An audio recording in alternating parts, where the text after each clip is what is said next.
গত ৩ বছর ধরে বন্ধুদের দিয়ে আমাকে ধর্ষণ করিয়ে সৌদিতে বসে সেই ভিডিও দেখে আমার স্বামী। এমন অভিযোগ করেছেন ভারতের উত্তরপ্রদেশের বুলন্দ শহরের এক নারী। তার স্বামী টাকার বিনিময়ে বন্ধুদের ধর্ষণ করতে দেয় তার স্ত্রীকে।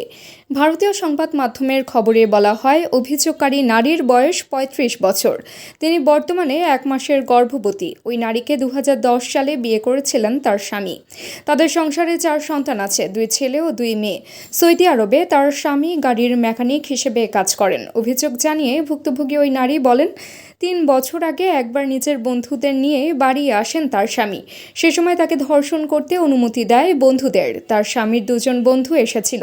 দুজনেই বুলন্দ শহরে তাদের এলাকাতেই থাকত। এরপর থেকে শুরু হয় অকথ্য অত্যাচার। নির্যাতিতার স্বামী বিদেশে থাকাকালীনও সেই 2 ব্যক্তি তাদের বাড়ি আসতো এবং তাকে ধর্ষণ করত। তাকে ধর্ষণের ভিডিও করে স্বামীকে পাঠিয়ে দিত তারা। এই নিয়ে যখন ওই নারী স্বামীর কাছে অভিযোগ জানান, তখন তিনি তাকে মুখ বন্ধ করে থাকতে বলেন। ওই নারী বলেন, আমাকে ধর্ষণের বদলে তার বন্ধুরা তাকে টাকা দেয়।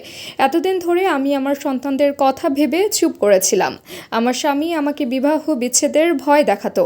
এ বিষয়ে বুলন্দ শহরের এসপি শ্লোক কুমার জানিয়েছেন, এই ঘটনার তদন্ত হবে।